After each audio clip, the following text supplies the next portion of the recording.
Garabidek zer ikasi du kanpoan? Hemen egindakoa ispilua izan daitekeela beste askontzako eta inspiragarri izan daitekeela. Me ha sorprendido mucho como todas las entidades que están trabajando a favor del euskera. It's a very close-knit community. Everybody's close by. Zein dira amazigak? Kalkulatzen da, 20-40 milioiren bueltan diela, Marokotik Egipto mendebalderainoko esparru horretan, ez? Eta azaldu nien, zerta zen gure korrika, ez? Eta intzuten amazigiraren aldeko korrika antzeko bat. Occitaniera noraino iristen da, nun hitz egiten da? Atlantikotik, Mediterrane eta Alpeetako ibarrak arte. Hemendik ikusita, euskararen egoera gurea baino hobea da.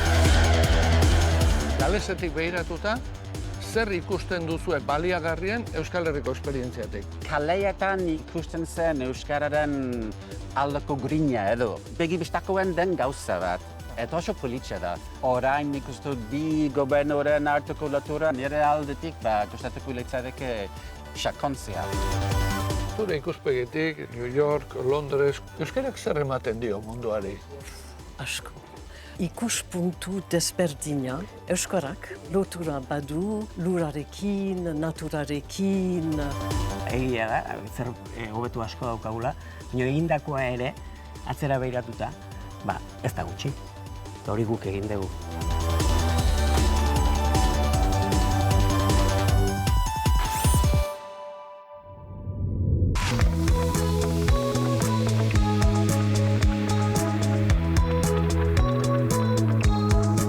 Einaut, zuk baduzu kanpoko begiradaren berri izan ere, harreman handia duzue munduko beste hizkuntza gutxituekin.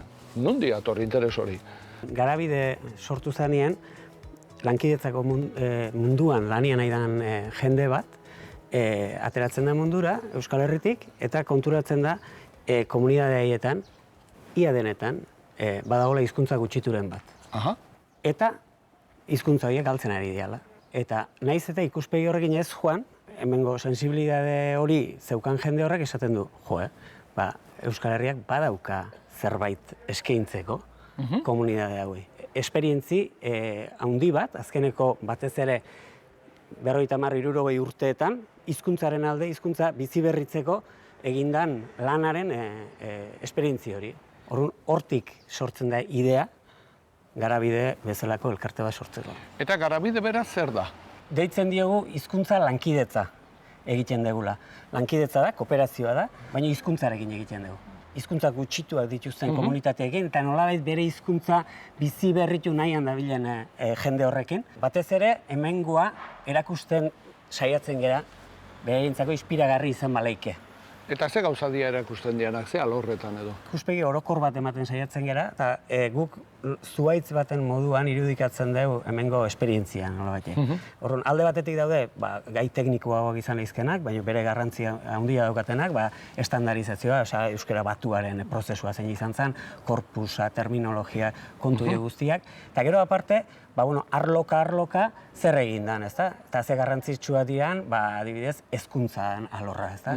Edo, helduen alfabetatzea, helduen irakaskuntza, eta orduan euskaltegitara ematen ditugu ikastoletara,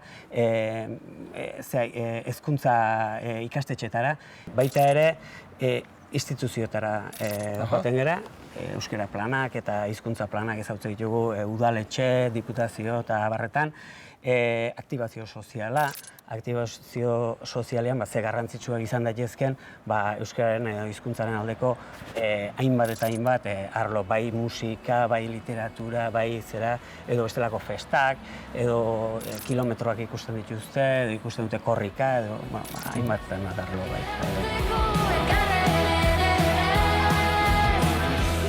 Mundutik ona etortzen dira. Bai. Nondik etortzen dira? Zer nolako jendea da etorrena?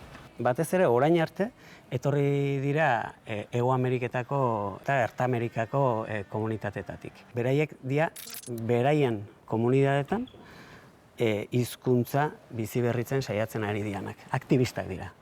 Komunitate batzuekin urtetako harremana daukagu. Eta beste batzu dira urtero berriak izaten dianak. Eta orduan, DNA gutxi gora bera 20 honek etortzen dira urtero. Amerika aipatu duzu, Amerikatik kanpo ere bai? Bai, Afrikatik, ari gara azkeneko urteetan Amazik komunitatearekin lanian. Afrika iparraldeko komunitateekin, eta azkeneko urte pare batean irutan ari gea Ekuatore Gineako Bubi komunitatearekin ere. Eta aurten lehenengo aldiz Australiatik etorri zaigu ordezkari bat, eta horrek ere guri pixat ikuspegia zabaldu digu, ezta. Baina gero, Garabideko jendeare joaten da herrialde horietara, ez proiektu lantzera eta nora joan izarete? Ekuadorrera, Kolonbiara, Boliviara, horietara urtero xamar joaten gera. Eta ze proiektu tipo dira lantzen direnak horrelako herrialdetan? Bat da hezkuntza. Hezkuntza elebidun baten aldeko sistema bat badago martxan jarrita, baina konturatzen dira ez dula funtzionatzen. Eta orduan hemengo eredua, nolabait asko interesatzen zaie, hemengo D eredua edo nolabait. Gero beste arlo batzu dira, edabideak adibidez, hortik ere jende asko etortzen da. Eta Garabidek zer ikasi du kanpoan? Zer dugu ikasteko bereien gandik? Hemen egindakoa ispilua izan daitekeela beste askontzako eta inspiragarri izan daitekeela. Alegia hemen zerbait egin degula. Ez da gutxi? Ez da gutxi. Aurpegian jartzen digute, azkenean, hau dena egin dezute? Harritu egiten dira, normalean. Asko harritzen dira. Bai, ez da ohikoa. Ez da ohikoa, eta ez dira adibide asko munduan, gurea bezalako komunitate batetik, bere hizkuntza bizi berritzeko olako ahalegin bat egin dutenak. Ez dira asko. Egia da, zer hobetu asko daukagula, baina egindakoa ere, atzera behiratuta, ez da gutxi. Eta hori guk egin dugu. Einaut, uste badela garaia beraiek ezautzekoa. Bai, hoxe. Oraintxe ezagutuko ditugu gurera hurbildu diren pertsonetako batzuk. Baina aurrena ikus dezagun nondik etorri zaizkigun azken urteotan. Aimara, Kitxua, Katxikela, Maputxea, Bariba, Nasaiubea, Yukatango Maia, Nahuatla, Kurduera, Amazigera, Guaraniera. 11 hizkuntzaren ordezkariak etorri zaizkigu munduko txoko ezberdinetatik. Argi dago euskarak ikusmira sortzen duela.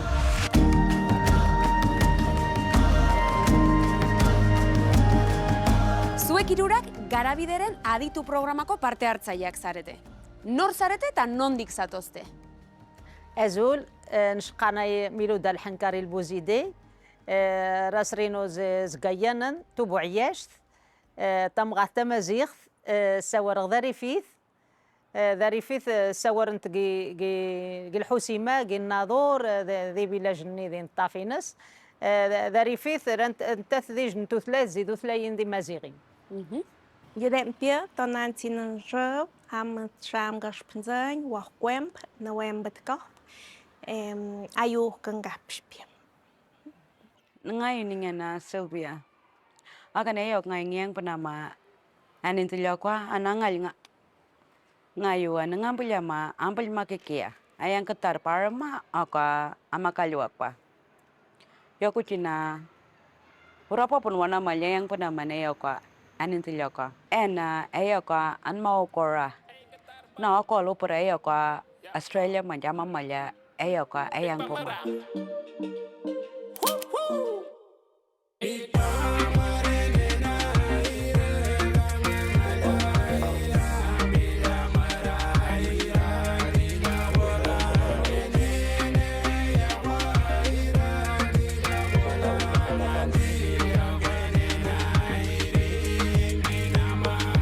Eta zer egoeratan daude zuen hizkuntzak?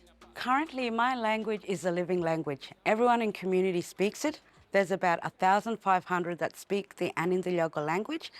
The downfall of my language is there's not a lot of resources for the children to observe, or we don't have enough books or educational projects to involve the schools from early childhood to middle primary. My concerns are that English is taught most of the time and we don't have a language program in our schools. So we lack in that in the schools, and I encourage maybe the school representatives to have a look at the language policies and to make this happen in remote Aboriginal communities because it's needed. Bueno, aunque mi lengua tiene como un poco más de 100,000 hablantes ahora, y pareciera que en algunas comunidades está muy vital, muy viva.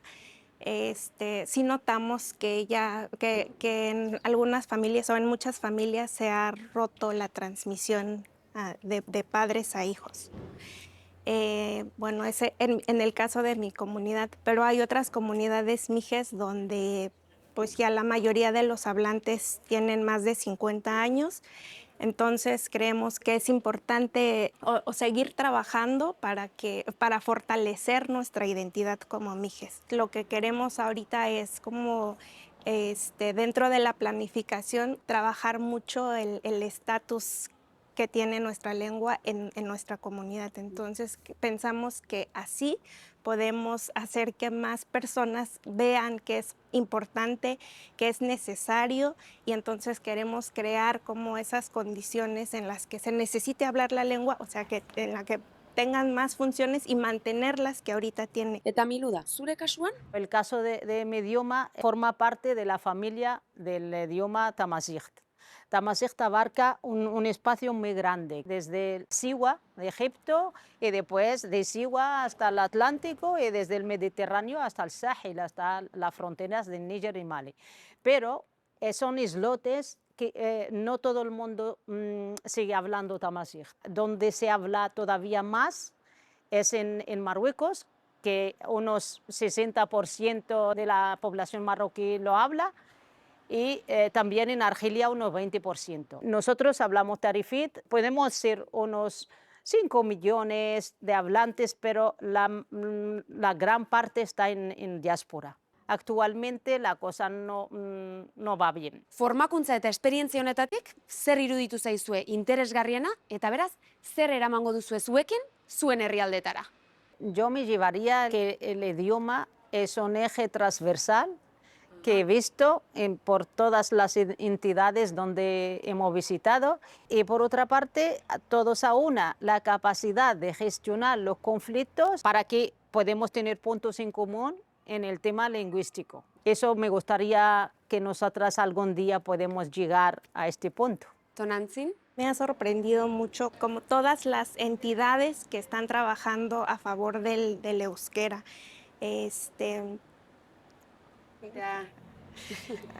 Sí. Tranquila. Bueno, me sorprende mucho cómo ha sido la activación social, y siento que nos hace falta mucho allá es creernos que sí podemos lograr que el mije de nuevo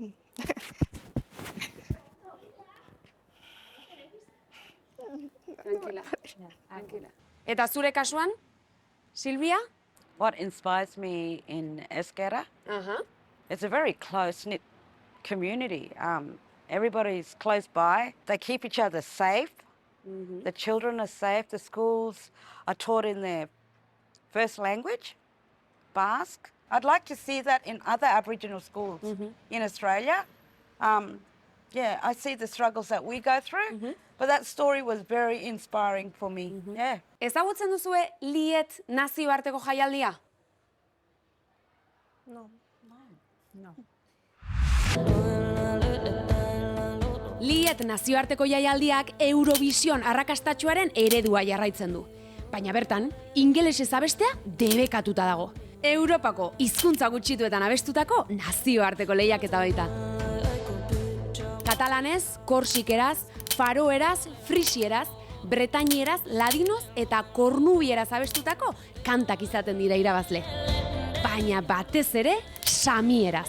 Laponian 20.000 lagunek hitz egiten duten hizkuntza 5 aldiz gaiendu baita.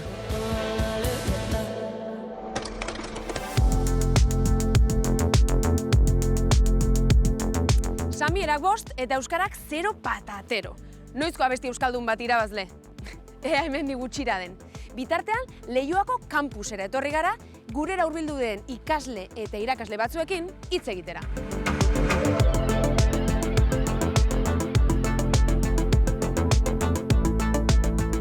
Cedric, zu nongoa zara? Zein da zure etxeko hizkuntza eta ona Euskal Herrira etorri aurretik, zer zenekien euskararen inguruan? Ni Cedric naiz, Luxemburgokoa naiz, eta nire ama hizkuntza Luxemburgera da. Me llamo Eva, soy de Francia, pero en mi casa hablo francés con mi padre y ruso con mi madre. My name is Veronica, I'm from Russia, and my mother tongue is also Russian. A ber, nongoa, nondarra. Nondarra, argentinarra. Irlandarra naiz, orain dela 30 urte etorri nintzen ona. Argentinarra naiz, eta euskarari buruz ez nekien ezer. Etorri baino lehen, egia esan, enekien gauza asko Euskal Herriari buruz. Baina Euskal Herriaren eta Euskararen existentzia bai. Bai, banekien hori existitzen zenik. And before I came here, I knew some interesting facts about Basque Country because my professor, she's from Russia, and she was studying in Basque Country, and she told me that it's her favorite region in Spain. Ez nekien ezer ez, euskarari buruz. Euskara existitzen zenik ere ez zenekien. Ez Espainia zen... Bai. Gure aitzarekin edukin nuen alako elkarrezketa baten, da horrek esaten zuen, guk bagenekien, guk baskoak ginela, ez? Eta horrek esan zian, baskoak gara, baina ez osuak. Ze falta dugu hizkuntza galdun jau. Eta hizkuntz galdu horren bila, hasi nintzen... Lehenengo astean ona heldu nintzenean, ja nintzen aekara, euskaltegi batera, eta apuntatu nintzen euskera ikastera. Orain dela 10 urte, gutxi gorabehera, hasi nintzen euskera ikasten. Euskaltegiz, barnetegi. Esperientzia ona, oso hizkuntza polita delako. Konturatu nintzen euskara hildo akademikoen lan egiteko beharrezko edo lagungarria izango dela, eta hasi nintzen ikasten. Yo voy a vivir aquí un año y yo quiero hablar y tener los amigos del País Vasco. I think that this language is really unique and distinctive, and it's important that younger generation should also speak it. Matematika sailan lan egiten dut eta euskeraz irakasten dut. Hasiera noski niretzat erronka handia eta erronka polita izan da. Egunero eskolak ematen ditut euskaraz ala ingelesez, inoiz ez gaztelaniaz. Gizartean hezkuntza gutxitua dela nabaritzen da, ezta? Baina, bueno, ez da beharrezkoa gauza handia izatea, gauza txikietatik gauza handiak lor dezake, ezta? Batzuetan hizkuntzak estatuen arteko tirabiren erdian egoten dira.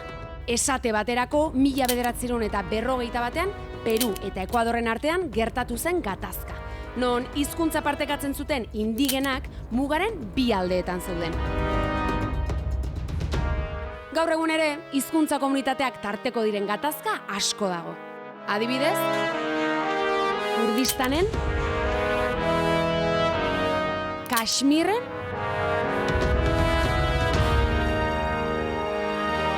edo Papuan esate baterako.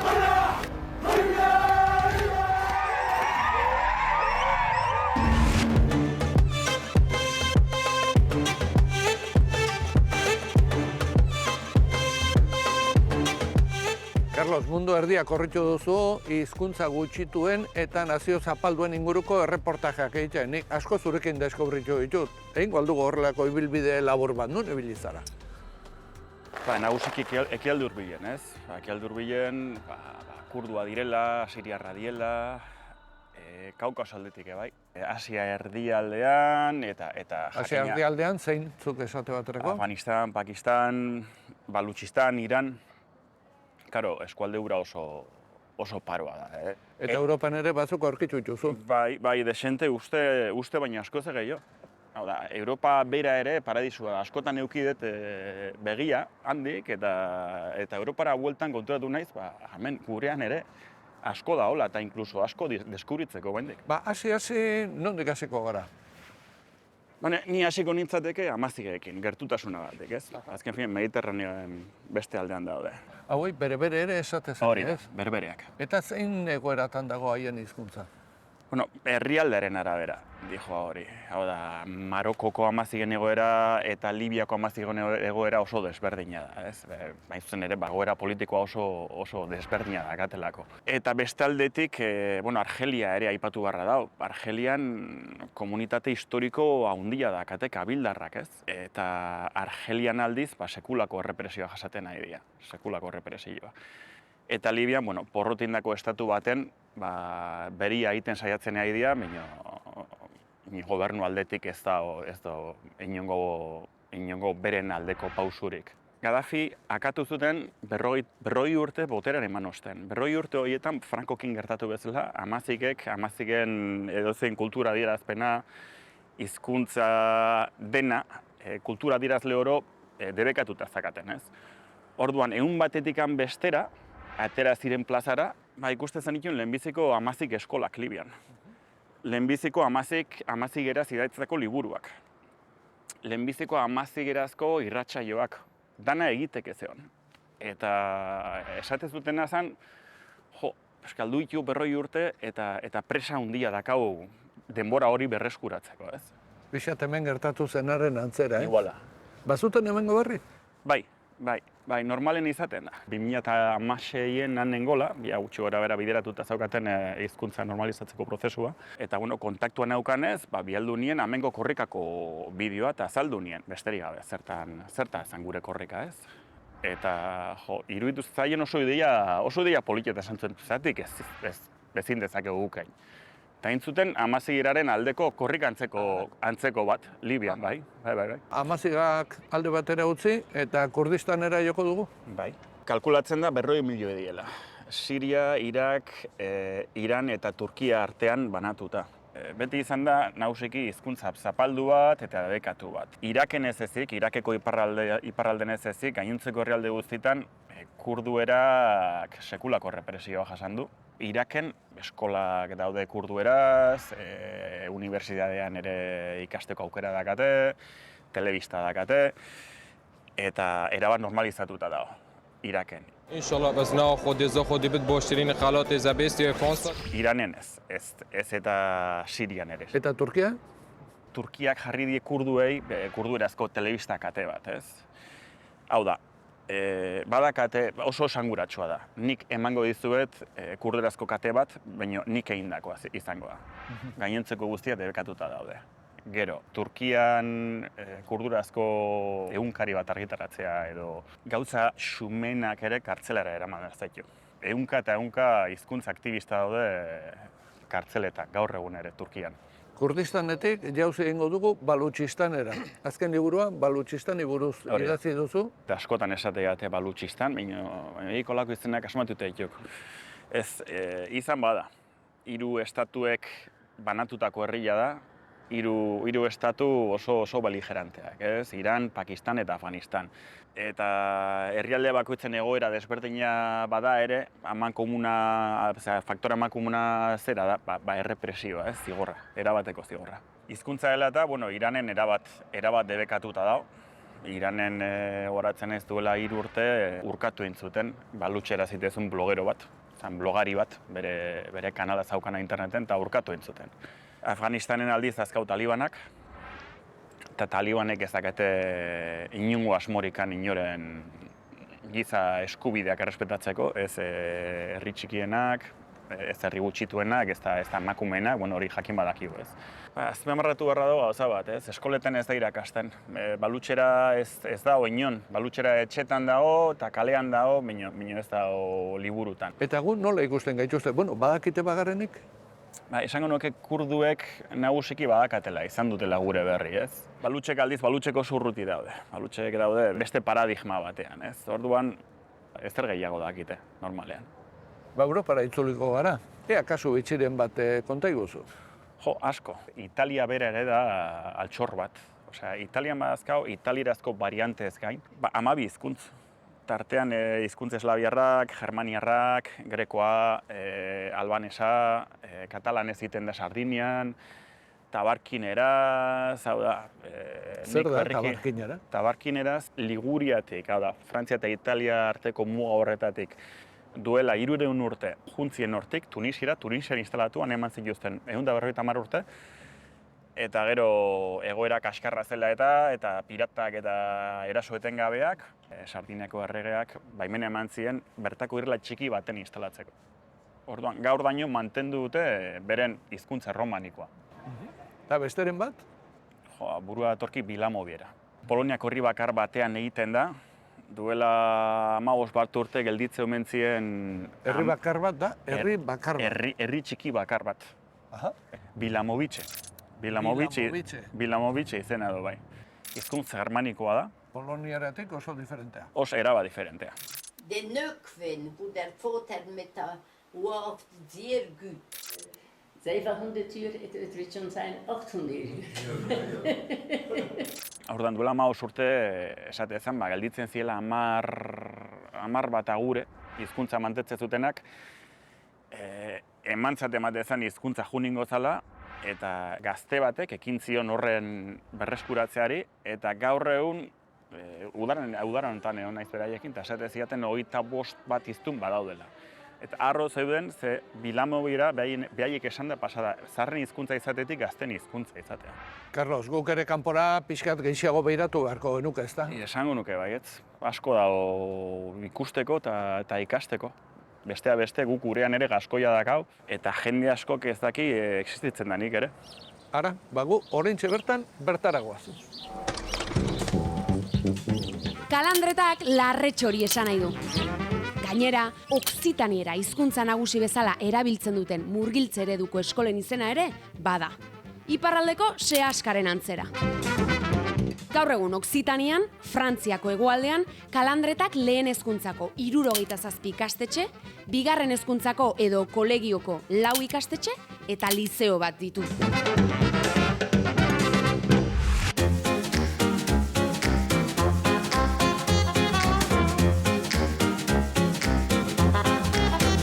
Azkenian elkartu gara hemen Akizen leku eder honetan. Adiukik plan binu eta jakz. Ea, zer esan diazu eta hizkuntzatan? Ongi etorri Akizera eta gaskoera zen. Ara, eskerrik asko, Bruno. Zer lekutan gaude? Urberoaren iturria da eta justuki jatorriz Akizeren izen zaharra zen Aquae Tarbelikae. Orduan Tarberen ura eta latinez Aquae edo Akiz zen bere izena, Dax, eta justuki euskaraz erraten dugu Akize hemen izenatzeko. Beraz, euskarazko izen hori ere latinetik dator. Hori da. Zu, Akize tarra, horrela esaten da, ez? Bai. Euskaraz ere mintzo zara, gaskoieraz, okzitanieraz ere bai, nolatan? Hemen Akizen nintzen 18 urte arte, eta gero Euskal Herrira etorri nintzenean, euskara ikasten hasi nintzen, duela zenbait urte, baina egaeran gaizkora bost asura zitzaidan asapenean, eta pixkanaka ez dakit, nire amatxi eta txien erotziarekin batera, uhartu nintzen, beren hizkuntza gaizkoera zela eta desagertuko zela. Orduan, gaizkoeraren ikasteko gogoa piztu zitzaidan. Baina etxean, beraz, ez zizuten erakutsi. Transmisioaren eten agertatua zen hemen ere. Bai. Batzuetan esaldi batzuk entzuten dituen bai amatxiren etxean, batzuetan gale ginen, amatxi, erradazu gaizkoeraz, nola erraten den hori gaizkoeraz eta dena, baina beti frantsesa hizkuntza normala zen etxean ere. Eta zu txikia zinelarik hemen Akizeko kaletan gaizkoiera entzuten zen? Ez, gutxitan. Inguruetako baserrietan bai, baina irian ez. Bruno, gure ikusle askok behar bada jakinen dute, baina askok ez. Okzitaniera noraino iristen da, nun hitz egiten da? Edadura oso zabala da, zeren eta hegoaldeko muga Pirinioak dira.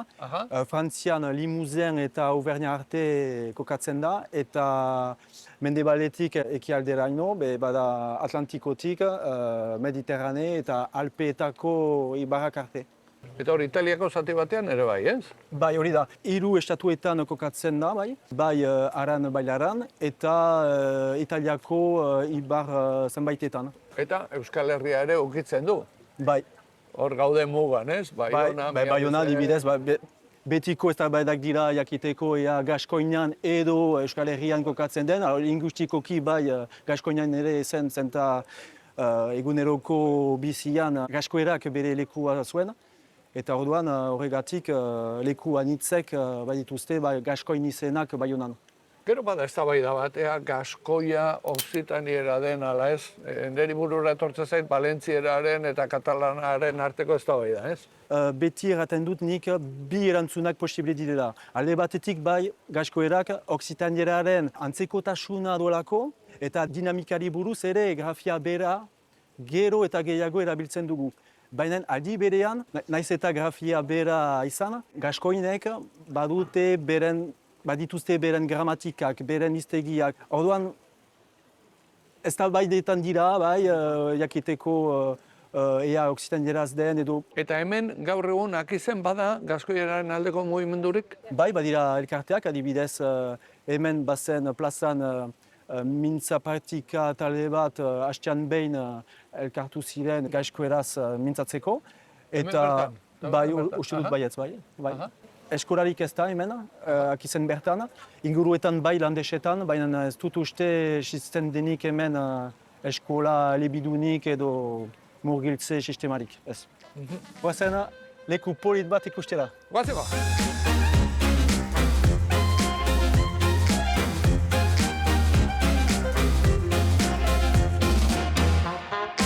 Bruno, nor da hori? Erromatar soldadu bat, eta erromatarrek eraikin zuten akize, eta lehendak erraten du Sakura biziki eri zela, eta soldaduak bota zuen ur berora, eta azken finean sendatu zen, eta orduan ikusten dugu bizirik dela Sakura, eta eskertzen du bere jabea. Beraz, gaixo zen garenean, espada etorri ezkakiz ere, eta ur berotan bainatu, ez? Bai. Onuntza gentozela, ikusi ditugu hainbat pano edo errotulu, eta denak frantses hutsez daude. Bai, malruski dena frantses da. Gaizkoerak ez du presentziarik kariketan edo paneletan, ez da politika publikorik hemen, eta orduan desegertzen da kariketatik. Bruno, oroitzen zara nun ezagutu genuen guk elkar? Bai, Kabrotonen elkar ikusi genuen, La Pazem ekintzana. Eta La Pazem, dakizun bezala, korrika bezalako ekintza da, baina gaizkoeraren alde. Korrika bezala antolatzen dute 2 urtetatik behin, eta gaizkoenatik pasatzen dira orduan landesetatik, biarnotik, bigorratik. Guazen atorri ondora? Bai? Bai? Ez bada ofiziala ere, batzuetan, dendetan, ezartzen dituzte hitz batzuk adibidez kulturez, tradiziunz, zubiez, espezi, kasen gazkun, gaizkoeraz da, barkatu. Baina ez da ofiziala, batzuetan geri da ekimen pertsonarengatik edo, bai. Beraz, bada oraindik ere, jende bat alegin jaten ari dira. Batzuetan animatzen dira gaizkoera erakusteko ere. Aha, ongi da.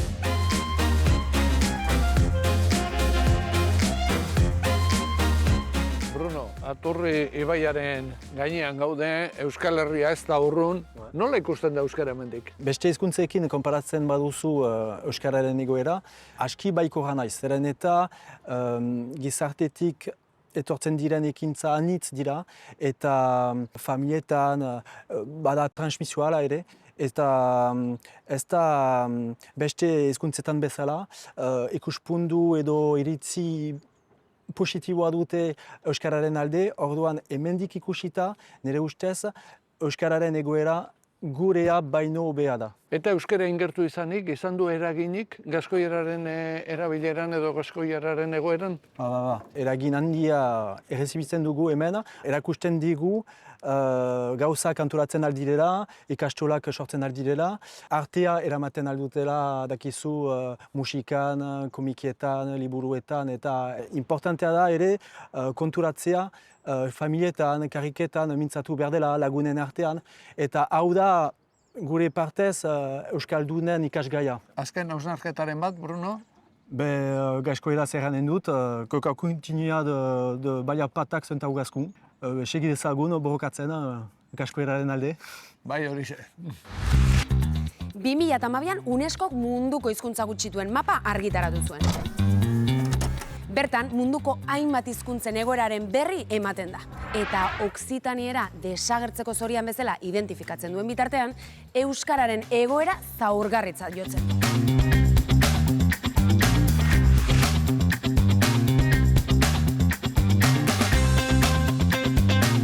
Patrik, UNESCO-ren hizkuntza gutxituen mapa ikusi berri dugu, eta zu mapa horretako 5 hizkuntza behintzat badakizkizu. Irlandarra zara, Belfasten jaioa, gaelikoa hitz egiten duzu. Eskoziako gaelikoa ulertzen. Galeseko, Cardiffeko, unibertsitateko hizkuntza arduraduna zara, beraz, galeseraz ere egiten duzu, elkarrizketa euskaraz egingo duzu eta katalanez ere badakizu. Ez da txantxetako gauza, Patrik, ea konta iguzu? Hizkuntzak gustatzen zaizkit, eta hori beti izan da nire interesa, eta, bueno... Zezu, gaelikoa, etxean ikasi zenuen, ala nun? Gurasoek bazekiten, baina egia esan etxean dena inglesez. Amak bidali nahi ninduen Doni Golian, bezan dut Irlandera hitz egiten den... Eremu batera. Bai, eta, ikasten nuen, eta, orduan 10 urterekin ikusten nuen. Eta gero, galesa ikasi duzu, nolatan? 16 urte nituela edo, gales herritik telebistako transmisioa ikusten nuen, eta han badaukate olako hizkuntzaren aldeko jaialdia, eistedvod deitzen dena. Eta eistedvodera etortzen dira eskoziarrak, irlandarrak eta eta, ulertzen duen, irlandara. Eta jente bat zegoen hor, galesera hitz egiten, baina ez nuen piperrik ere ez ulertzen. Baina badakit hizkuntz zeltiarra da. Hori interesatzen zaiz. Agian albo dut unibertsitatera joango naiz eta izango dut bizitza pixkat independiagoa edo. Etxetik aldegin? Bai, osbagin eta, Eta euskara? Eta euskara, bai, 16 urte nituenean edo, hasi nintzen Europako batzordeak zuen, proiektu batean, eta berrak antolatu zuen ikasbidea edo, eta hango komunikabideak etortzen zen, eta ni ere joan nintzen. Eta sondikarai, iritsi, eta berala sagardutegi batera, eta han hasi zen ere Euskal Herrikiko eta Euskararekiko harremana eta, maitasuna, ezta? Ez da leku txarra, sagardotegi bat, Euskararekiko maitasuna azteko. Patrik, eta zeintzuk dira Irlandako eta Erresuma Batoko hizkuntza gutxituak? Bale, bakozu Eskoziko, gailera, eta gero dakozu Manx, gero dakozu, egoaldea, Gales herria, tamen inglesa eta galesera hitz egiten da, eta Erresuma Batuan baukazu Ipar Irlandan, baukazu Irlandara. Baitere egoaldean, baina Ipar Irlandan baukazu Irlandara. Patrik, esan dugun bezala, zu Irlandarra zara, eta hemen askotan aipatzen da Irlanda hizkuntza galeraren arrisku eredu gisa. Zer gertatu da Irlandan? Gogoratu egin behar dugu, galere hori, estatu independentia sortu, baina asko lehenago, hasia zela. Eliza Katolikoak ez zuen Irlandarazko aldeko jarrera, ze pentsatzen zuen, herria ez dakit, libratzeko edo behar dugu ingelesa. Eta beste faktoreren bat ere? Eliza Katolikoak besterik? Administrazio anglo-irlandarrak behartu zuten lanbide edo lanpostu bat nahi baldin bazunun administrazioan, hitz egin behar zunun ingelesa. Hori dena gertatu zen, duen dela 2 mende. Baina gaur egun gaelikoa irakasten da Irlandako eskoletan? Bai, Irlandan eredua, hemen bezala egoten da, eta 7% ikasten du eredu horretan. Murgiltze ereduan, esan 7%. Eta Gales herriarekin alderatuta, interesantia da, 7% askoz ere handiagoa da. Orduan Gales herrian badago eredu bat deirena, eta 7% hitz egiten du galesera.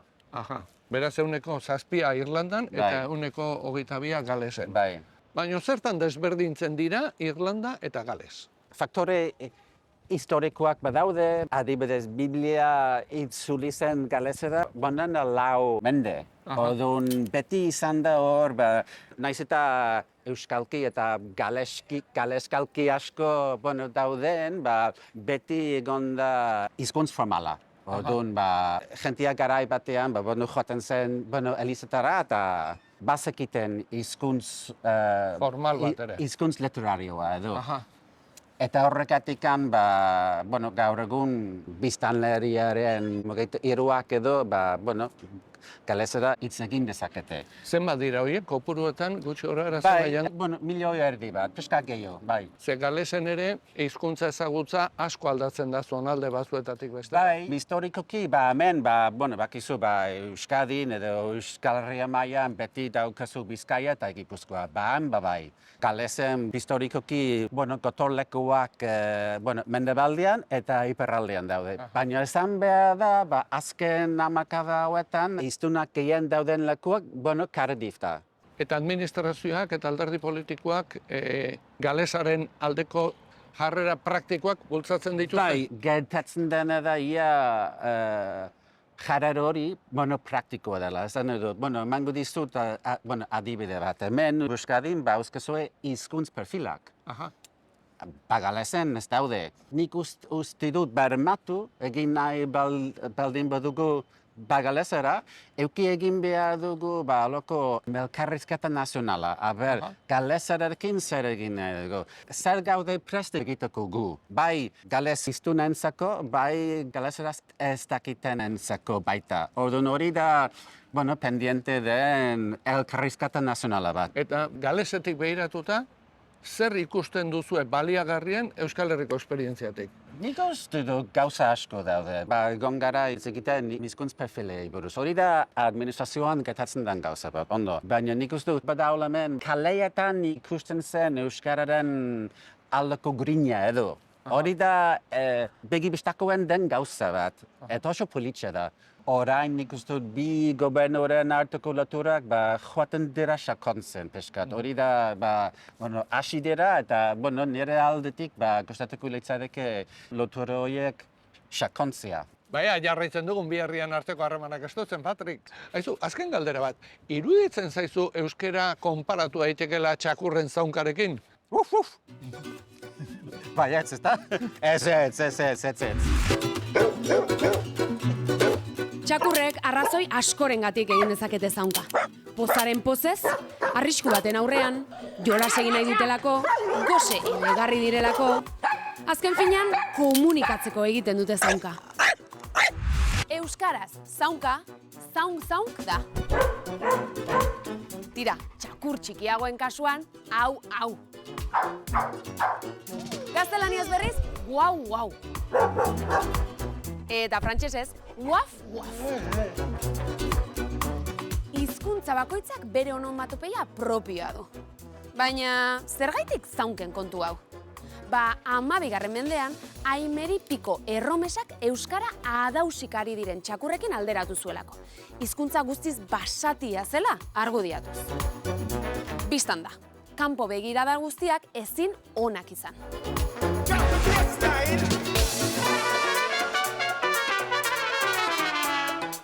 Tim, zuri, ez zaizu irudituko Aimeripiko di bezala euskera zakurren zaunkaren antzekoa denik, ez da? Ez.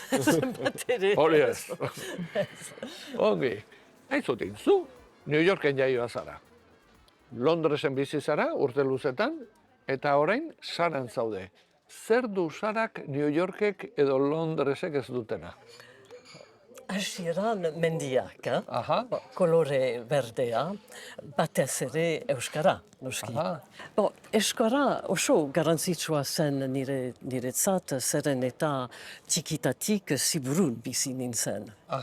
Ziburun bizi zintzen? Bai, txikitatik, eta 8 urte, eta eskolara joan nintzen Ziburun, dena frantsesa zen. Baina kalean euskara entzun nuen.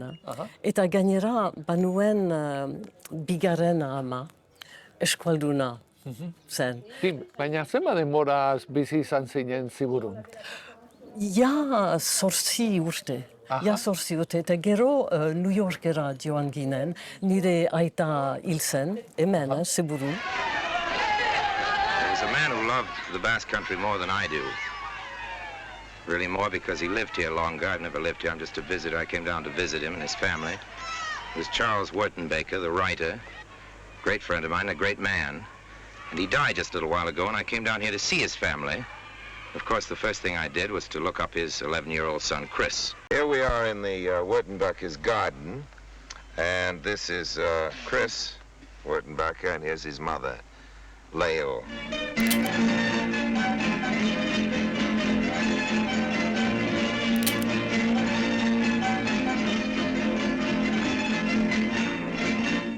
Chris, could you tell us the name of that song you're playing? It's a famous Basque song. I know, we've been hearing it before. Could you give us the words?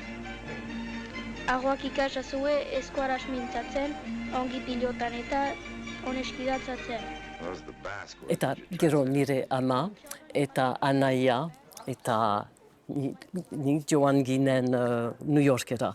Eta gero Londresera joan nintzen. Baina, gero beti izan zara edo New Yorken edo Londresen?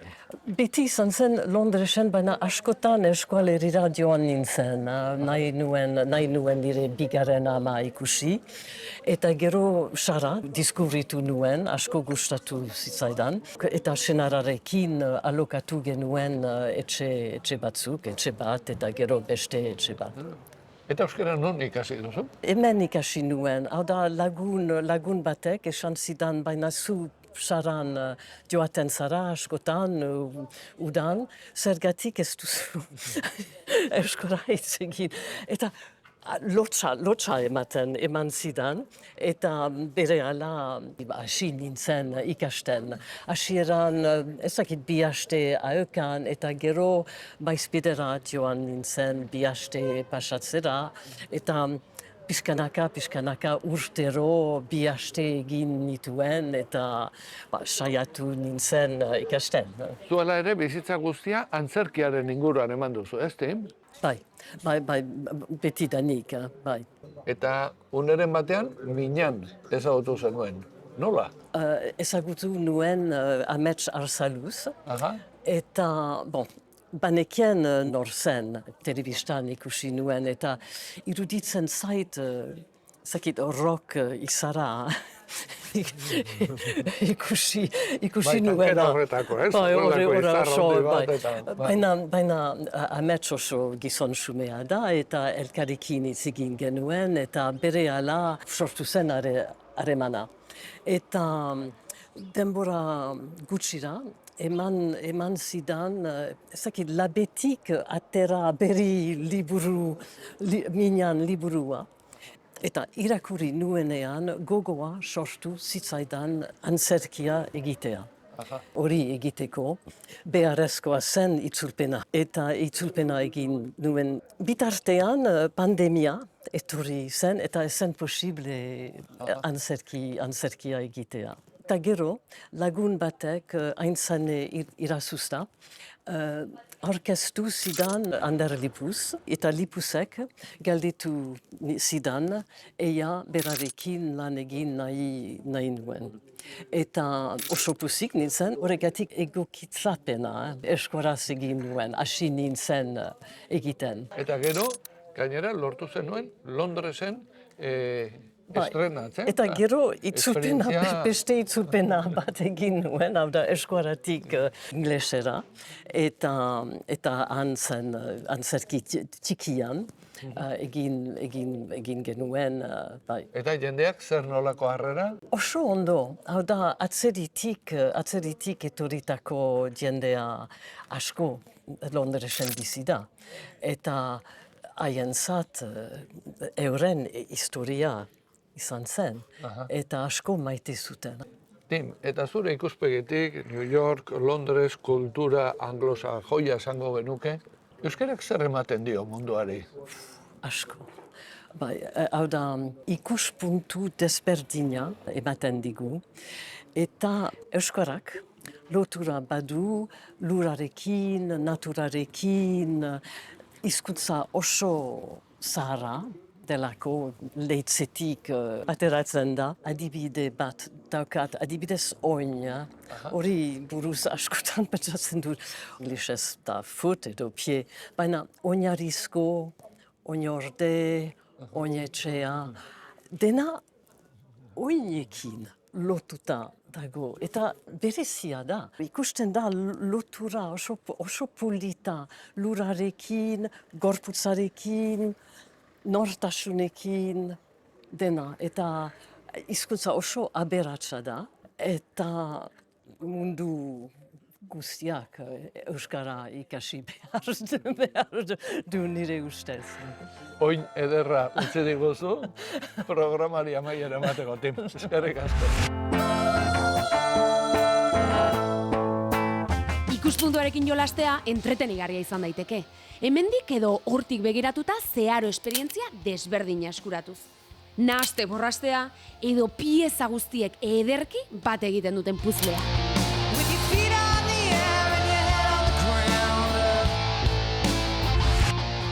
Kike, txikitu egin zaren sensazioa dut. Zuk uste, ni zu onditu zarela esango nuke. Ikuspuntu kontua izango da orduan. Kanpo begirade gure burua hobeto ezagutzen lagunga izakete. Euskaldunok maiz gure burua txiki ikusi izan dugu. Munduko hizkuntza komunitate askorentzat aldiz, euskararen biziberritze prozesua bide erakusle eta motivazio iturri da. Euskara sustatzen dugun neurrian beraz, munduko hizkuntza aniztasunaren alde ere ari gara. Hori bai, guri ere komeni zaigu kanpora gehiago begiratzea. Datorren astean gehiago, bien bitartean. Ondo izan eta hobeto bizi!